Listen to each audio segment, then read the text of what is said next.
আসসালামু আলাইকুম ওয়ারাহমাতুল্লাহি ওয়াবারাকাতুহু।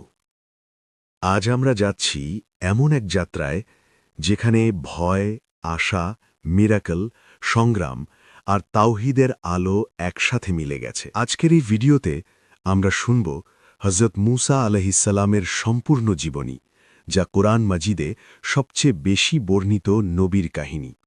এটা কোনো সাধারণ গল্প না, এটা এক শিশুর ডুবে যাওয়ার কথা, যার ভবিষ্যৎ ছিল ফেরাউনকে ডুবিয়ে দেওয়া। এটা এক নবীর যাত্রা, যিনি আল্লাহর সাথে কথোপকথন করেছেন। এটা এক কৌমের মুক্তির গল্প, যারা সাগর পারের বিস্ময় দেখেছে। চলুন শুরু করি।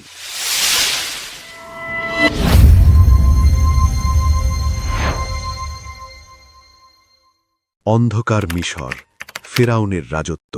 সময়টা ছিল মিশর, পৃথিবীর অন্যতম শক্তিশালী সাম্রাজ্য। সিংহাসনে বসে আছে এক দানবীয় শাসক, ফেরাউন। কোরআনে আল্লাহ তাআলা বলেন, সে জমিনে উচ্চকিত হয়েছিল এবং তার জনগোষ্ঠীকে বিভিন্ন দলে বিভক্ত করেছিল। সে এক দলকে দুর্বল করে দিয়েছিল। সূরা আল কাসাস ২৮ নম্বর আয়াত।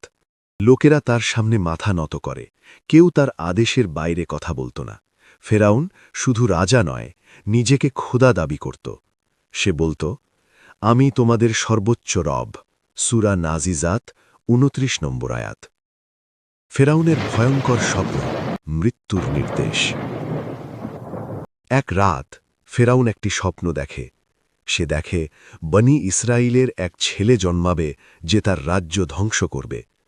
তার জ্যোতিষীরা বলে, হ্যাঁ, এমন এক শিশু আসবে। সঙ্গে সঙ্গে সে হুকুম দেয়, ইসরায়েল বংশের ছেলেদের হত্যা করো, মেয়েদের বাঁচিয়ে রাখো। সূরা আল কাসাস ২৮ নম্বর আয়াত ৪ নম্বর। মিশরে রক্তের বন্যা বয়ে যায়, মানুষের বুক কেঁপে ওঠে।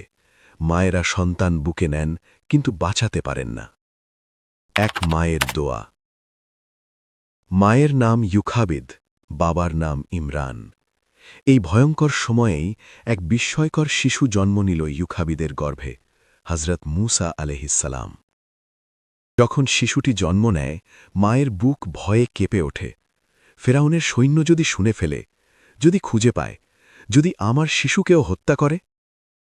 তখনই আল্লাহ তাআলা মায়ের হৃদয়ে সাহস দিলেন, বললেন, তুমি তাকে দুধ খাওয়াও, ভয় পেলে তাকে নদীতে ভাসিয়ে দিও, আমি তাকে তোমার কাছেই ফিরিয়ে দেব। সূরা আল কাসাস ২৮ নম্বর আয়াত ৭ নম্বর। মায়ের চোখে পানি। একদিকে সৈন্যরা দরজায় দরজায় নবজাতক খুঁজে খুঁজে হত্যা করছে, অন্যদিকে ইউখাবিদের বুকের ভেতর ভয়, কাঁপুনি আর আল্লাহর উপর নির্ভরতা। রাত, ঘন অন্ধকার, নীল নদের পানি ধীরে বয়ে যাচ্ছে।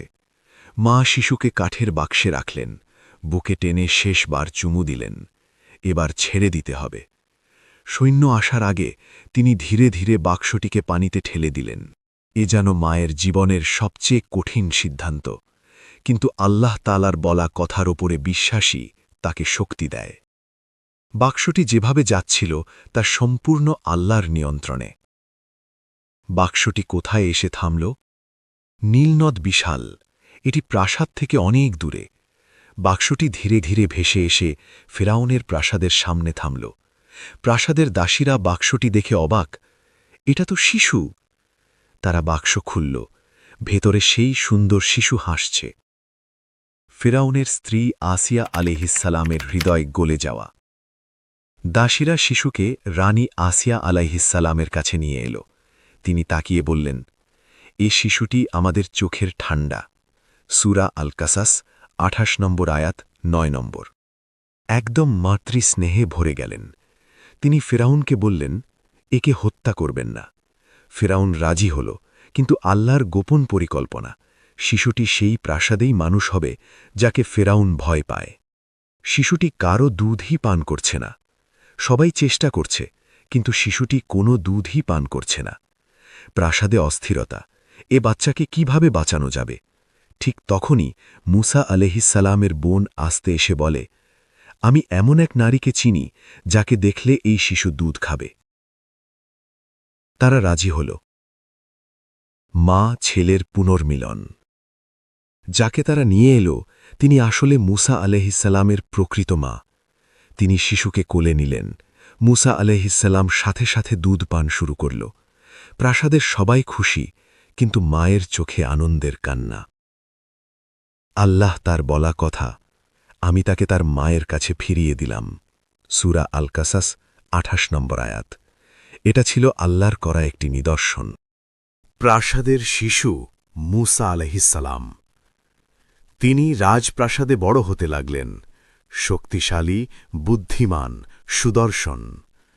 কোরআনে আল্লাহ বলেন, যখন সে পূর্ণ যৌবনে পৌঁছল, আমি তাকে হিকমত ও জ্ঞান দান করলাম। সূরা আল কাসাস ২৮ নম্বর আয়াত ১৪। তিনি অন্যান্য বিশ্বাসীদের মতো নয়, সত্যের পক্ষে দাঁড়াতে ভালোবাসতেন। এটাই ছিল পরবর্তী সব ঘটনার ভূমিকা। অত্যাচারের একটি দৃশ্য, বড় ঘটনার সূচনা। একদিন তিনি শহরের এক নির্জন স্থানে হাঁটছিলেন। তিনি দেখলেন একজন ইসরায়েলি যে ছিল দুর্বল ও একজন মিশরীয় যে ফিরাউনের লোক, তারা মারামারি করছে। ইসরায়েলি চিৎকার করে বলল, হে মুসা, আমাকে সাহায্য করো। মুসা আলাইসাল্লাম ছুটে গেলেন আর এক ঘুষি মারলেন। এক ঘুষিতে মিশরীয় পড়ে মারা গেল। কোরআন বলে, এটা শয়তানের কাজ। সূরা আল কাসাস ২৮ নম্বর আয়াত ১৫-১৬। তিনি খুব অনুতপ্ত হন আর আল্লাহর কাছে ক্ষমা চান। আল্লাহ ক্ষমা করে দেন। হত্যার খবর, জীবন বাঁচাতে শহর ছাড়ার মুহূর্ত। মিশর শহর এখন অস্থির। গতকাল যে মিশরীয়কে মুসা আলাইসাল্লাম ঘুষিতে আঘাত করেছিলেন, সে মারা গেছে। ফিরাউনের লোকেরা তদন্ত করছে। ঠিক তখন এক ব্যক্তি দৌড়ে এল। কোরআন এভাবে বলছে, শহরের দূর প্রান্ত থেকে এক লোক দৌড়ে এসে বলল, হে মুসা, সম্ভ্রান্ত লোকেরা তোমাকে হত্যা করার ষড়যন্ত্র করছে। তুমি এখান থেকে বের হয়ে যাও, আমি তোমার কল্যাণকামী। সূরা আল কাসাস ২৮ নম্বর আয়াত ২০। মুসা আলাইসাল্লাম স্বাভাবিকভাবেই ভয় পেলেন। কোরআন বলছে, সে ভীত হয়ে শহর ত্যাগ করল এবং বলল, হে আমার রব, তুমি আমাকে অন্যান্য লোকেদের থেকে বাঁচাও। সূরা আল কাসাস ২৮ নম্বর আয়াত ২১। রাতের অন্ধকারে শহর ছেড়ে তিনি একা বের হয়ে গেলেন।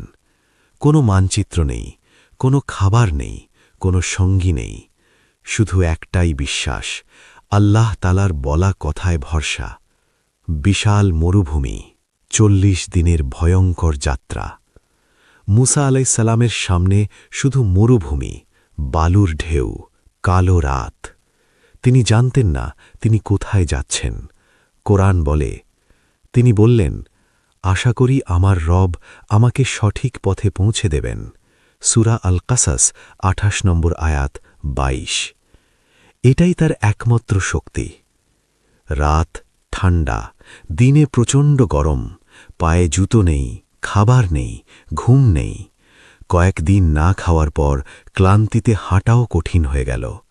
কিন্তু তিনি থামলেন না। এই যাত্রা চলছে, দিনের পর দিন, সপ্তাহের পর সপ্তাহ। অবশেষে দূরে সবুজ জমি দেখা গেল, মানুষ দেখা গেল, জল দেখা গেল। এটাই ছিল মাদিয়ান। মাদিয়ানে নতুন ভূমি, নতুন জীবন। মাদিয়ান ছিল এক শান্ত দেশ, ফিরাউনের অত্যাচার থেকে মুক্ত। মুসা আলাইসাল্লাম এক কূপের কাছে পৌঁছলেন। সেখানে লোকেরা পানি তুলছে। তিনি অনেক ক্লান্ত, খিদে, তৃষ্ণা আর ক্লান্ত। ঠিক তখন তার চোখে পড়ে দুই তরুণী। তারা দূরে দাঁড়িয়ে ভেড়ার পাল নিয়ে অপেক্ষা করছে। মুসা আলাইসাল্লাম কাছে গিয়ে জিজ্ঞেস করলেন, তোমরা দাঁড়িয়ে আছো কেন? তারা বলল, রাখালদের পানি তোলা শেষ না করা পর্যন্ত আমরা এগোতে পারি না, আর আমাদের বাবা অত্যন্ত বৃদ্ধ। সূরা আল কাসাস ২৮ নম্বর আয়াত ২৩। মুসা আলাইসাল্লামের হৃদয় কোমল হয়ে গেল। তিনি দাঁড়িয়েই ছিলেন, কিন্তু ক্লান্তি ভুলে গেলেন। মুসা আলাইসাল্লামের শক্তি, পানি তোলার অলৌকিক দৃশ্য। কূপটি ছিল গভীর, সহজে কেউ হাঁটির পাথর সরাতে পারত না। কিন্তু মুসা আলাইসাল্লাম আল্লাহ প্রদত্ত শক্তিতে একাই সেই বিশাল পাথর গড়িয়ে দিলেন, 2 মেয়ের প্রাণীকে পানি খাওয়ালেন। কাজ শেষ করে তিনি ছায়ায় গিয়ে বসলেন, তার চোখে কান্না, মুখে দোয়া। হে আমার রব, তুমি যে কল্যাণী আমার কাছে পাঠাও, আমি তার প্রয়োজনবান। সূরা আল কাসাস 28 নম্বর আয়াত 24। এই দোয়া ছিল তার জীবনের মোড় ঘুরানোর মুহূর্ত। শুয়াইব আলাইহিসসালামের সাথে প্রথম সাক্ষাৎ। 2 মেয়ে ঘরে গিয়ে বাবাকে বলল, এক শক্তিশালী সৎ মানুষ আমাদের সাহায্য করেছে। বাবা বললেন, তাকে নিয়ে এসো। মেয়ে ফিরে এসে লজ্জায় পরিপূর্ণ কণ্ঠে বলল, আমাদের বাবা আপনাকে ডাকছেন। কোরআন বলে, সে তার কাছে লজ্জাশীল ভঙ্গিতে হেঁটে এল। সূরা আল কাসাস 28 নম্বর আয়াত 25। মুসা আলাইহিস সালাম তার সাথে গেলেন। বাড়ি গিয়ে তার কাহিনী বললেন। শুয়াইব আলাইহিস সালাম বললেন, ভয় পেও না, তুমি জালিমদের এলাকা থেকে বেঁচে এসেছ। সূরা আল কাসাস 28 নম্বর আয়াত 25। এটা ছিল তার জীবনের দ্বিতীয় নিরাপদ আশ্রয়। বিয়ের প্রস্তাব। দিন কয়েক পর শুয়াইব আলাইহিস সালাম বললেন, আমি আমার 2 মেয়ের একজনকে তোমার সাথে বিবাহ দিব। শর্ত এই যে তুমি আমার কাছে 8 বছর চাকরি করবে, আর যদি 10 বছর পূর্ণ করো তা তোমার অনুগ্রহ। সূরা আল কাসাস 28 নম্বর আয়াত 27। মুসা আলাইহিস সালাম বললেন, এটা আমার আর তোমার মধ্যে চুক্তি। সূরা আল কাসাস 28 নম্বর আয়াত 28। এভাবেই তিনি বিয়ে করলেন। মাদিয়ানের শান্তিতে নতুন জীবন শুরু হল। 8 থেকে 10 বছরের শান্তিপূর্ণ জীবন। মাদিয়ানের দিনগুলি মুসা আলাইহিস সালামের জীবনের সবচেয়ে শান্ত সময়। কোরআন এই সময়কে বিস্তারিত বর্ণনা করেনি, কিন্তু উলামায়েদের মতে 1 তিনি পশু পালন করতেন, পরিবার নিয়ে সুখে থাকতেন, তার নৈতিক চরিত্র উজ্জ্বল হয়ে ওঠে। আল্লাহ তাকে নবুয়তের জন্য প্রস্তুত করছিলেন। 10 বছর পূর্ণ হলে তিনি মিশরে ফিরে যাওয়ার উদ্দেশ্যে রওনা হলেন। তুর পর্বতের অদ্ভুত আগুন, নবুয়তের সূচনা। যাত্রাপথে অত্যন্ত ঠান্ডা রাত, নিজের পরিবারকেও উষ্ণ করতে পারছিলেন না। হঠাৎ তিনি দেখলেন পাহাড়ের ঢালুতে একটি আলো বা আগুন। মুসা আলাইহিস সালাম বললেন, তোমরা এখানে থাকো, আমি আগুন দেখেছি, হয়তো সেখান থেকে আগুনের খবর আনতে পারব। সূরা তহা 20 নম্বর আয়াত 10। তিনি আগুনের দিকে এগিয়ে গেলেন, কিন্তু আগুনের কাছে গিয়ে দেখলেন এটা সাধারণ আগুন নয়, এটা ছিল একটি নূর, দুনিয়ার আগুনের মতো নয়। আল্লাহ তাআলার বলা কথার প্রথম ডাক। হঠাৎ এক আওয়াজ ভেসে এল, হে মুসা। সূরা তহা 20 নম্বর আয়াত 11। তিনি থমকে গেলেন। আল্লাহ তাআলার বলা কথা শুনে, আমি তোমার রব। সূরা তহা 20 নম্বর আয়াত 12-14। পুরো পৃথিবীর ইতিহাসে প্রথমবার একজন মানুষ সরাসরি আল্লাহর সাথে কথা বলছে। এই দৃশ্য কল্পনার বাইরে, মহান, গম্ভীর, ভীতিকর, রহমতপূর্ণ। আল্লাহ তাআলা বললেন, তোমার ডান হাতে কি আছে?